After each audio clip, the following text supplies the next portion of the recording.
Bonjour tout le monde. Développement d'un projet web, outils et méthodes de développement. D'abord, rappelons les grandes étapes de développement d'un projet web, que ce soit un site web, une application web ou bien lorsqu'on ensemble un site web avec une application web. Première étape, l'analyse des besoins, l'analyse de la situation et le cahier des charges. L'objectif de cette étape, c'est de définir les besoins, les fonctionnalités et le public cible. Deuxième étape, phase de conception, tout ce qui est UX, UI, User Experience, l'expérience de l'utilisateur et User Interface, l'interface utilisateur, c'est-à-dire tout ce qui est visuel, tout ce qui est design et tout ce qui est fonctionnalité de l'application ou bien du site web. L'objectif est de créer les maquettes visuelles et imaginer le parcours utilisateur. C'est comme un architecte qui dresse le plan d'un immeuble à construire avant sa construction. Troisième phase, ou bien troisième étape, le développement proprement dit, c'est-à-dire écrire des codes. L'objectif, c'est d'écrire, bien sûr, le code proprement dit, que ce soit côté front-end, c'est-à-dire côté utilisateur, ou bien back-end, côté serveur. Quatrième étape de développement d'un projet web, le test et les recettes. Le but, c'est d'identifier et corriger les bugs avant la mise en ligne, c'est-à-dire détecter tous les problèmes avant le déploiement. Cinquième étape, le déploiement, c'est-à-dire la mise en œuvre, le fonctionnement normal de l'application web ou bien des sites web, ou bien des deux, ce qu'on appelle hybride. L'objectif, c'est de mettre le site ou bien l'application sur un serveur. C'est ce qu'on appelle l'hébergement pour la rendre publique. Bien sûr, avec la formation des utilisateurs à utiliser surtout l'application web. Dernière étape, l'étape de maintenance. L'objectif, c'est d'assurer la mise à jour du site ou bien de l'application, d'ajouter de nouvelles fonctionnalités et pratiquer ce qu'on appelle la veille technologique pour éviter que notre projet web soit dépassé, soit obsolète. Après ce rappel des étapes de développement d'un projet web, on passe aux outils et méthodes. Développer un projet web nécessite, comme tout acte, tout projet, des outils et des méthodes. Les outils, un tournevis, une clé à monette, un bistouri pour le médecin ou bien un stéthoscope, ce sont les outils. Des méthodes, une méthode définit comment les équipes communiquent, planifient les tâches et gèrent les imprévus. Par exemple, pour un médecin chirurgien, il a besoin d'outils, le bistouri, le scalpel, tous les outils avec qui il travaille, mais il a aussi besoin d'une méthode. Comment il va aborder l'organe à opérer, par exemple le cœur, le foie, etc. Comment il va communiquer avec son équipe, les infirmiers, les aides-soins, le médecin anesthésiste, etc. Comment il va réagir à des imprévus, par exemple une hémorragie ou des problèmes de respiration, etc. Donc la même chose pour développer un projet web, il faut des outils, par exemple React dans le front-end, il faut des méthodes, par exemple la méthode agile, et on va expliquer tout ça ultérieurement. Commençons par les outils de développement d'un projet web. Développer un projet web moderne nécessite une panoplie d'outils adaptés à chaque étape du cycle de vie des produits, de la conception jusqu'à la mise en ligne, de l'analyse des cahiers de charges jusqu'à la maintenance, la mise à jour et la veille technologique. Commençons par les outils de la phase de conception et de design.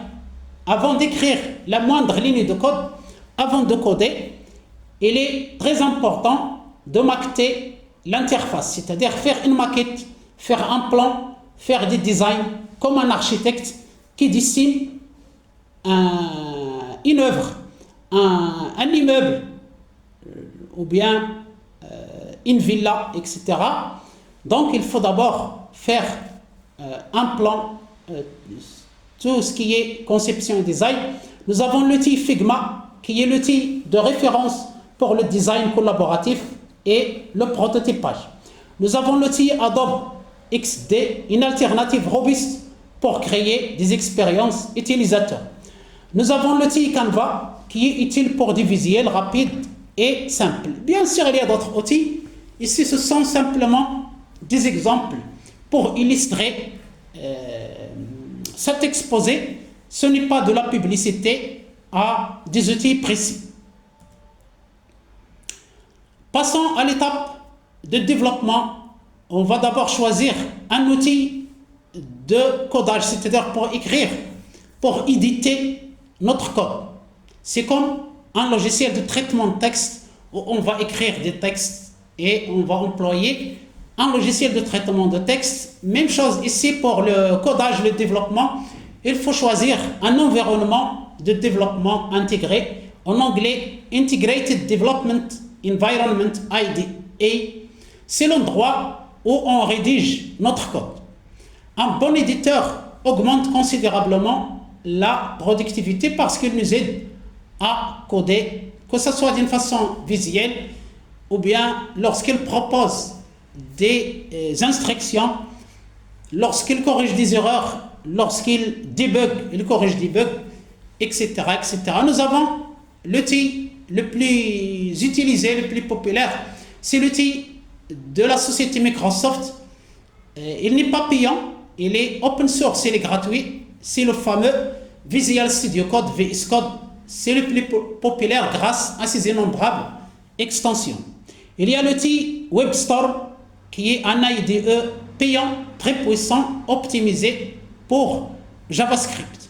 L'outil Sublime Text qui est léger et extrêmement rapide. Il y a aussi d'autres outils et ce n'est pas de la publicité, c'est juste des exemples. Les outils de coder, c'est-à-dire écrire des codes ou bien choisir des bibliothèques, des frameworks,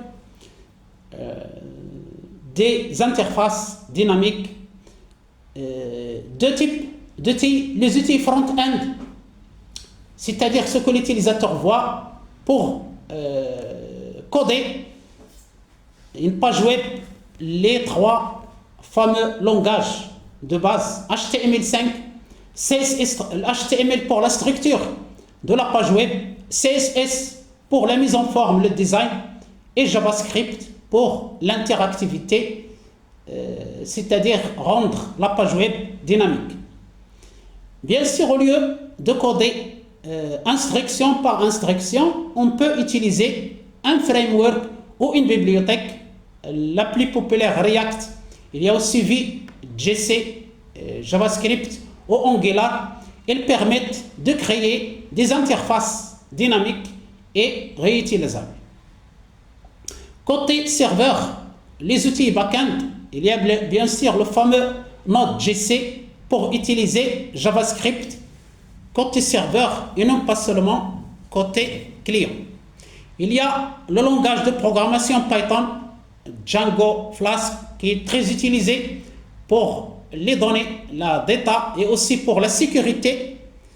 Il y a le langage PHP, il y a Laravel, le framework Laravel, côté serveur, qui est toujours très présent pour les CMS et les sites robustes. Les outils de gestion de version et de collaboration, il y a l'outil Git. C'est l'outil de versionning pour suivre l'historique des modifications. Outils GitHub, GitLab, Bitbucket, des plateformes en ligne pour héberger les dépôts Git et collaborer. Ces outils sont essentiels pour travailler en équipe et ne pas perdre son code. Et bien sûr, il y a d'autres outils. Lorsque je vous liste quelques exemples d'outils dans une étape de développement d'un projet web, c'est juste pour l'illustration, ce n'est pas pour la publicité. Et bien sûr, il y a d'autres outils à étudier et à choisir par vos soins. Cinquième étape, côté serveur, la base de données où on va mettre les données dans notre site web ou bien dans notre application. Bien sûr, il faut sauvegarder les données et les gérer. Deux outils importants, les outils SGBD relationnels, système de gestion de base de données relationnels, c'est-à-dire SQL, Structured Query Language, comme PostgreSQL, MySQL, Oracle, SQL Server, etc. etc. Ces outils sont idéaux pour les données structurées. Les outils SGBD non relationnels, système de gestion de base de données non relationnels, not only SQL.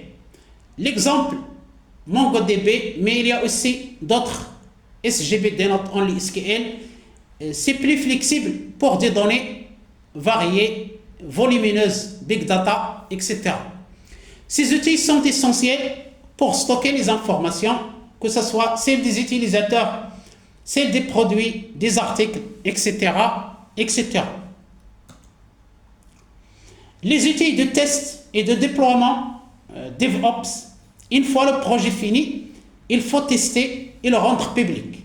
L'outil Postman pour tester les API, l'outil Docker pour créer des conteneurs et garantir que le projet tourne sur n'importe quelle machine, serveur ou cloud ou n'importe quel matériel d'hébergement. Les outils d'hébergement, il y a Vercel ou Netlify pour le front-end, Amazon Web Service AWS, Google Cloud ou Heroku pour le back-end complet. Bien sûr, il y a d'autres outils pour le DevOps, les tests et le déploiement. Voilà pour les outils de développement d'un projet web. Passons maintenant aux méthodes de développement d'un projet web. Développer un projet web ne nécessite pas seulement le choix d'outils appropriés, mais le succès d'un projet web repose également sur le choix d'une bonne méthodologie. Donc il faut choisir une méthodologie et une méthode définit comment les équipes communiquent, planifient les tâches et gèrent les imprévus. Et je vous ai expliqué il y a quelques instants qu'est-ce qu'une méthode et je vous ai donné l'analogie avec un médecin qui opère et qui a besoin d'outils comme le scalpel et de méthodologie pour interagir avec son équipe, approcher l'organe à opérer et gérer les imprévus comme une hémorragie, etc. On va commencer par la méthode agile ou bien les méthodes agiles parce qu'il sont plusieurs méthodes. Ce sont les méthodes les plus utilisées. L'agilité repose sur un développement itératif. Au lieu de livrer le projet entier d'un coup, on livre des fonctionnalités petit à petit.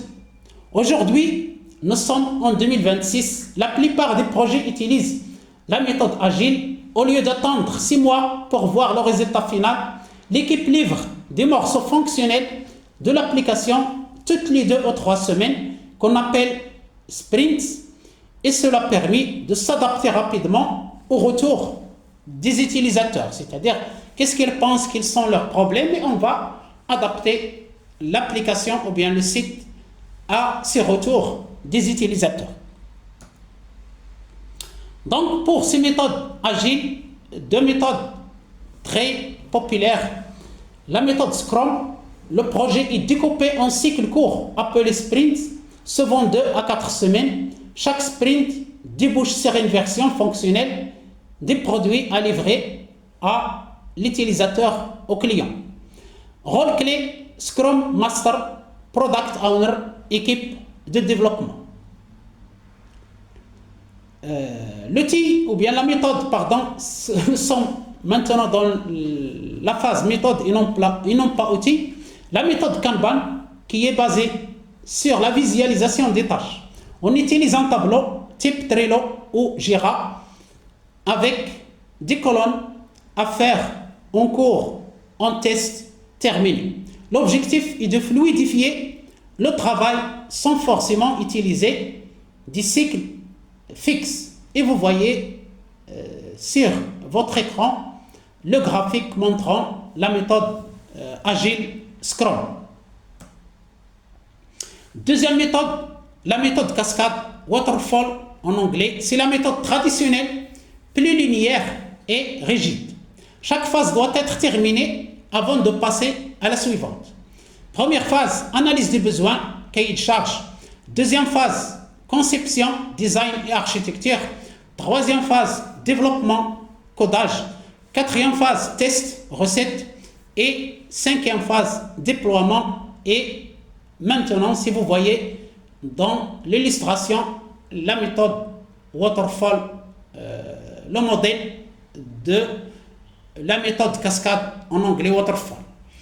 Cette méthode est de moins en moins utilisée pour les applications web car elle ne permet pas de changer d'avis en cours de route sans surcoût important.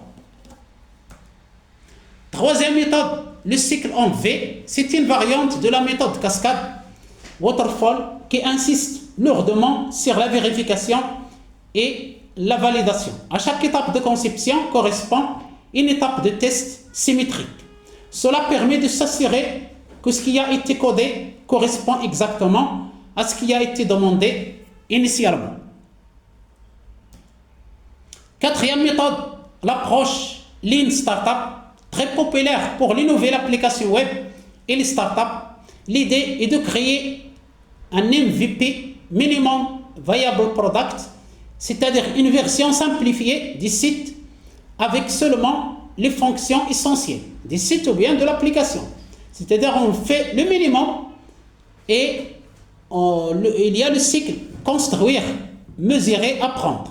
Le but, c'est de tester le marché le plus vite possible pour éviter de dépenser du budget dans des fonctionnalités dont personne ne veut. C'est-à-dire, on fait rapidement une version simplifiée, on la met sur le marché, on la teste. Si ça marche, on continue à développer, sinon on arrête. Et ce pour éviter de dépenser des budgets dans une application ou un site que personne ne va utiliser.